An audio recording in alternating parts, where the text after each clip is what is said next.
خلیلزاد وایي ځینې بهرنۍ او کورنۍ کړۍ افغانستان کې د اوسني خراب وضعیت دوام غواړي. سلام، وخت مو بخیر.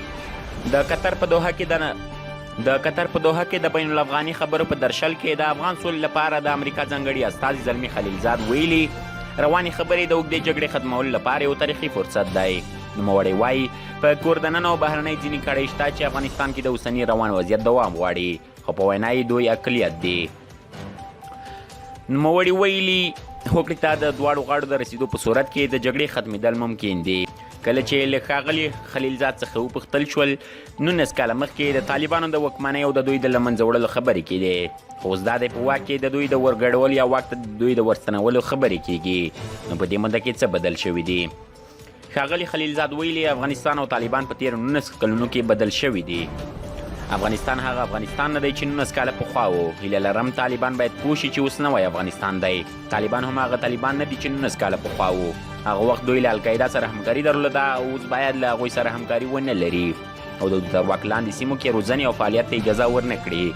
باید له نورو افغانانو سره کیني او د افغانستان ستونزه حل کړي. د افغانستان ستونزه پوځي حل نه لري. د قطر په دوحه کې د افغان حکومت او طالب مرکچیانو 10 کسیزه کمیټه به د خبرو پر دویمه ورځ په خپلو کې سره کیني او د خبرو پر مخ بیولو لپاره به سره غږیږي. دوی به د خبرو پر څرنګوالي اجنډا او دا چې پر کومو موضوعاتو کله او څنګه خبرې وشي بحث کوي. پر دوشنبه به د دواړو ټیمونو ترمنځ مخامخ خبرې او بحثونه پیل شي. را روانو خبرو کې به امریکایان او نور بهرنیان نه وي او یوازې افغانان به په خپلو کې مباحثه کوي.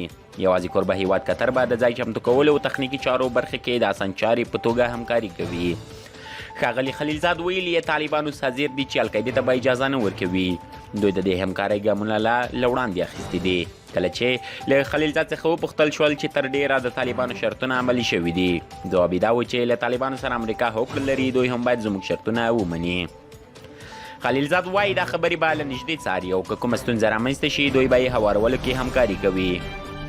په ورته وخت کې د افغانستان د بهرنیو چارو سمبالي حنیف اتمر دوحه کې BBC ته ویلي له غونډې راځي دی او د سولې راتلو ته لیوال دی.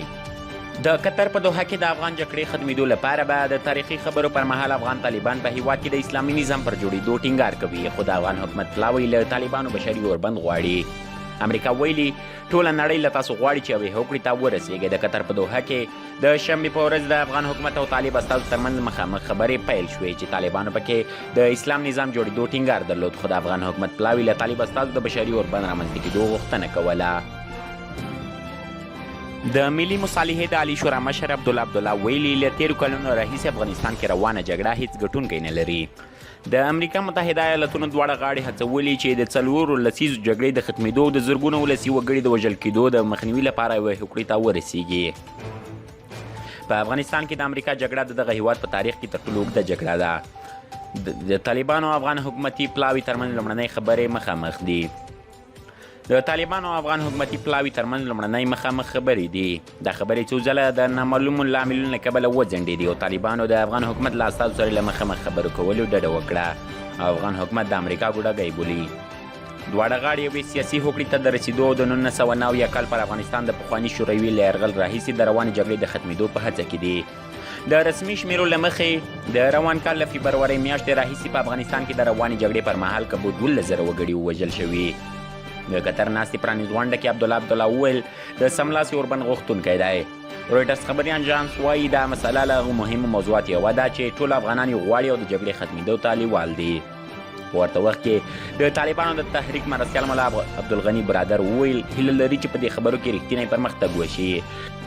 نوموړي دا هم وویل چې غواړو افغانستان یو مستقل هیواد او اسلامي نظام پکې واکمن شي او ټولې پرګنې پکې یو شان حقونه ولري.